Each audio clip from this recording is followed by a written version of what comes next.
नमस्कार और the deep dive में आपका स्वागत है।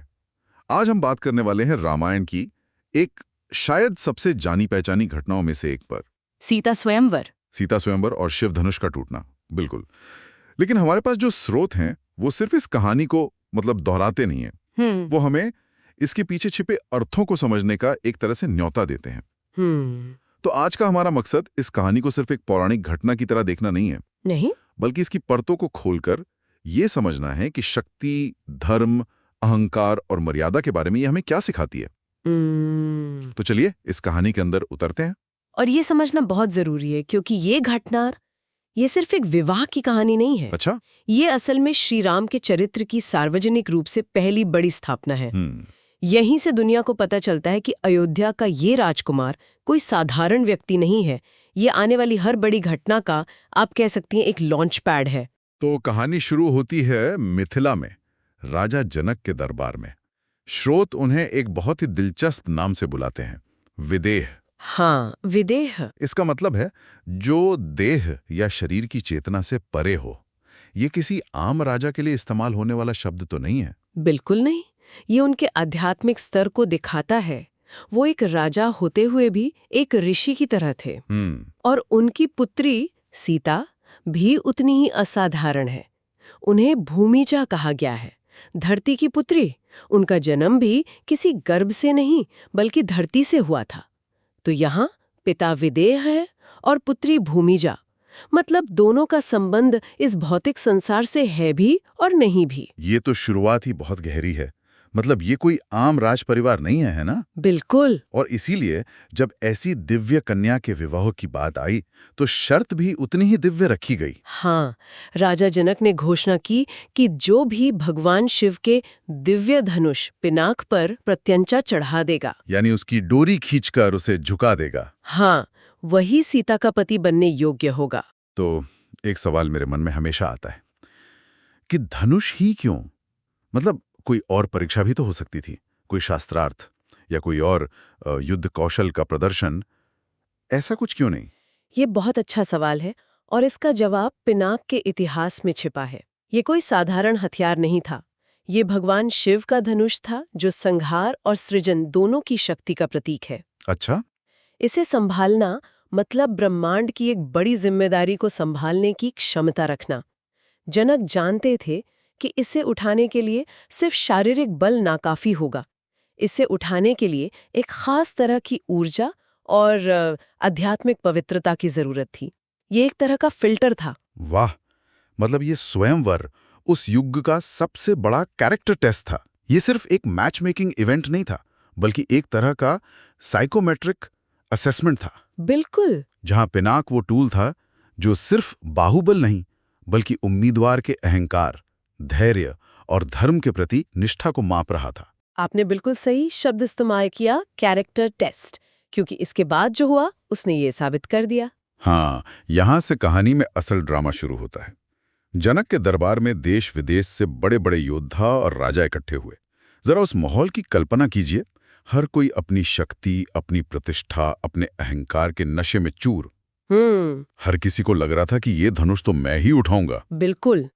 स्रोत बताते हैं कि कई राजाओं ने तो उसे उठाने से पहले ही अपनी जीत की घोषणा कर दी थी। कुछ कथाओं में तो ये भी आता है कि लंका का राजा रावण भी वहां मौजूद था। अच्छा, रावण भी? हाँ, सोचिए, रावण जिसने कैलाश पर्वत को उठाने की कोशिश की थी, वो भी इस स्वयंवर का हिस्सा था। ये तो बात को और भी दिलचस्प बना देता है। फिर हुआ क्या? एक के बाद एक राजा गए, उन्होंने अपनी पूरी ताकत लगा दी, लेकिन नतीजा सिफर। स्रोत कहते हैं कोई धनुष को हिला तक न सका तो कोई उसे देखकर ही भयभीत हो गया। यही इस परीक्षा का असली मर्म है। यहाँ जो बात फैसिनेट करती है ना, वो ये है कि ये राजा कमजोर नहीं थे। नहीं, बिल्कुल नहीं। वे अपने अपने राज्यों के सबसे बड़े योद्धा थे। सबसे बड़े योद्धा। लेकिन वे सब असफल रहे। क्यों? क्योंकि वे धनुष को एक वस्तु समझ रहे थे, एक चुनौती जिसे अपनी ताकत से जीतना था। वे उसके दैवत्व का, उसकी ऊर्जा का सम्मान नहीं कर रहे थे। उनका अहंकार उनकी शक्ति पर हावी था। लेकिन क्या ये सिर्फ अहंकार था या राजा जनक की शर्त ही अव्यवहारिक थी? क्या किसी राजा के लिए यह सोचना स्वाभाविक नहीं था कि वो अपनी शक्ति से इसे जीत सकता है? आखिरकार वे योद्धा थे। स्वाभाविक था, लेकिन यही तो परीक्षा थी। ये धनुष भौतिक शक्ति से उठने वाला था ही नहीं, ये एक आध्यात्मिक दरवाजा था जो सिर्फ अहंकार शून्य हृदय के लिए खुलता। उन राजाओं की असफलता ने श्री राम के आगमन के लिए मंच तैयार किया। इसने पूरी दुनिया के सामने ये स्थापित कर दिया कि बाहुबल की एक सीमा होती है। जब दुनिया की सारी भौतिक शक्ति हार गई, तब एक नई तरह की शक्ति के प्रदर्शन का समय आया। और इसी हताशा और निराशा के माहौल में महर्षि विश्वामित्र के साथ अयोध्या के 2 किशोर राजकुमार श्री राम और लक्ष्मण सभा में प्रवेश करते हैं। उनका आना उन बाकी राजाओं के आने से कितना अलग था। कोई शोर नहीं, कोई दिखावा नहीं, कोई दावा नहीं, बस गुरु के पीछे चलते हुए 2 विनम्र शिष्य। और ये विनम्रता ही उनकी सबसे बड़ी पहचान थी। जब सारे राजा हार कर बैठ गए और जनक निराश होकर कहने लगे कि क्या ये पृथ्वी वीरों से खाली हो गई है, तब विश्वामित्र ने श्री राम को इशारा किया। मैं उस पल के बारे में सोचता हूं। पूरी सभा की नजरें उस किशोर पर थीं। बड़े बड़े महारथी जो नहीं कर पाए, वो ये राजकुमार कैसे करेगा। श्री राम आगे बढ़ते हैं और उनका पहला काम क्या होता है, वे धनुष को प्रणाम करते हैं। ये एक छोटा सा कार्य था, लेकिन इसमें सब कुछ छिपा था। जहां बाकी राजा धनुष पर विजय पाना चाहते थे, वहीं श्री राम ने उसे सम्मान दिया। उन्होंने उसे एक वस्तु की तरह नहीं, बल्कि एक दिव्य शक्ति के रूप में देखा। उन्होंने गुरु की आज्ञा का पालन किया, लेकिन अपनी मर्यादा नहीं भूले। और फिर जो हुआ वो इतिहास बन गया। उन्होंने बहुत ही सहजता से, मतलब कोई जोर आजमाइश नहीं, कोई एफर्ट नहीं, धनुष को उठा लिया। पूरी सभा स्तब्ध थी। और जैसे ही उन्होंने उस पर प्रत्यंचा चढ़ाने की कोशिश की, एक भयंकर गर्जना हुई और वह धनुष बीच से टूट गया। वो आवाज इतनी भयंकर थी कि कहा जाता है कि तीनों लोकों ने उसे सुना। स्रोत उस क्षण का वर्णन करते हैं। धरती कांप उठी, देवताओं ने आकाश से फूलों की वर्षा की और राजा जनक भाव विभोर हो उठे। ये सिर्फ एक धनुष का टूटना नहीं था, ये एक असाधारण युगांतरकारी घटना थी। ये जो सहजता शब्द है, ये बहुत महत्वपूर्ण है। जहां दूसरे अपनी पूरी ताकत लगाकर पसीने पसीने हो रहे थे, वहीं श्री राम ने उसे ऐसे उठाया जैसे वो कोई हल्की सी लकड़ी हो। ये क्या दिखाता है? ये उनकी दिव्यता को दिखाता है।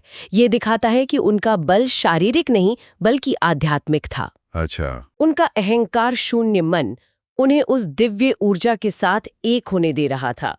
अगर हम इसे एक बड़े परिप्रेक्ष्य में देखें, तो धनुष का टूटना सिर्फ एक भौतिक घटना नहीं थी। तो क्या था? वह सदियों से चले आ रहे राजसी अहंकार का टूटना था।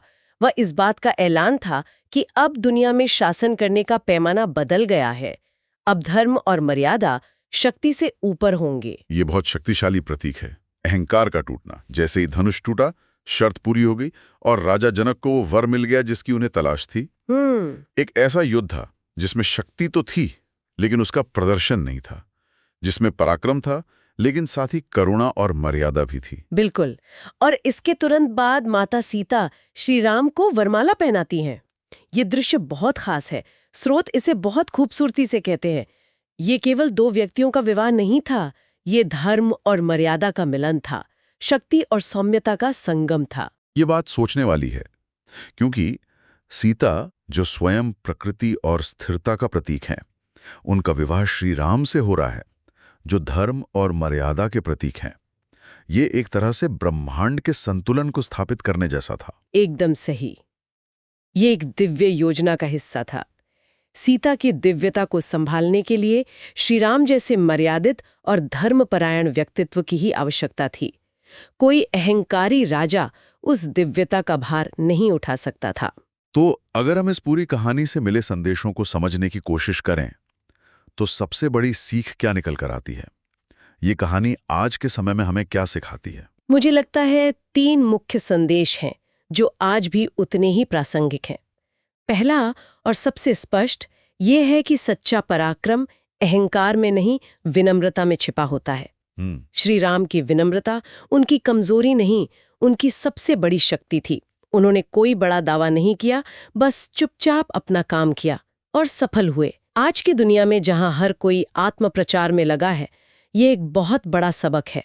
ये बात तो बिल्कुल सही है, पर मुझे शक्ति वाले पॉइंट पे एक सवाल है। क्या इसका मतलब ये है कि शक्ति अपने आप में एक नकारात्मक गुण है, जब तक कि उस पर धर्म का अंकुश ना हो? बहुत अच्छा सवाल है। नहीं, शक्ति नकारात्मक नहीं है। श्री राम स्वयं शक्ति के भंडार थे। लेकिन दूसरा संदेश यही है कि शक्ति तभी श्रेष्ठ है जब वह धर्म और मर्यादा से नियंत्रित हो। अच्छा। उन राजाओं की शक्ति अनियंत्रित थी, अहंकार से प्रेरित थी, इसलिए वो किसी काम की नहीं रही, बल्कि अपमान का कारण बनी। श्री राम की शक्ति धर्म के अधीन थी, इसलिए वो कल्याणकारी साबित हुई।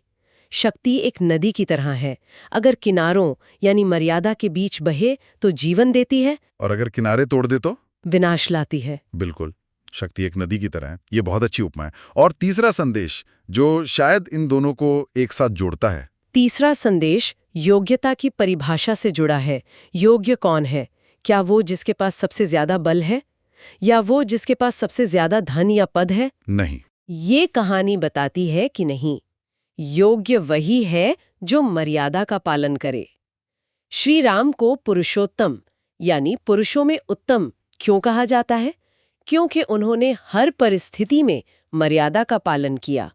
धनुष उठाने से पहले गुरु की आज्ञा लेना, धनुष को प्रणाम करना, जीतने के बाद भी शांत रहना, ये सब उनकी मर्यादा का प्रतीक है। उनकी असली योग्यता उनके बाहुबल में नहीं, उनके चरित्र में थी। तो सीता स्वयंवर की ये कथा सिर्फ धनुष तोड़ने और विवाह की कहानी से बहुत आगे निकल जाती है। ये चरित्र, विनम्रता और धर्म से नियंत्रित शक्ति की कहानी है। यह हमें दिखाती है कि सच्ची योग्यता बाहरी दिखावे से नहीं, बल्कि आंतरिक गुणों से पैदा होती है। ये सिर्फ एक घटना नहीं, बल्कि जीवन जीने का एक दर्शन है। आपने इसे बिल्कुल सही तरीके से सारांशित किया है। ये एक ऐसी कथा है जो हर पीढ़ी को ये याद दिला सकती है कि असली ताकत क्या है और उसे कैसे साधा जाए। इस पूरे बातचीत से एक आखिरी विचार मेरे मन में आ रहा है। ये कहानी योग्यता को शक्ति, विनम्रता और धर्म, इन तीनों के एक मिश्रण के रूप में परिभाषित करती है। हाँ, ये एक आदर्श मिश्रण है। तो ये सोचने पे मजबूर करती है कि आज की दुनिया में हम योग्यता को कैसे नापते हैं। क्या आज भी कोई पिनाक है जिसे उठाने के लिए सिर्फ बल नहीं बल्कि चरित्र की जरूरत है? क्या आज हमारी सफलता का पैमाना हमारे पद, हमारी संपत्ति और हमारे प्रभाव से तय होता है, या फिर धर्म और मर्यादा जैसे शाश्वत गुण आज भी किसी की योग्यता का अंतिम परीक्षण है? इस पर सोचना चाहिए।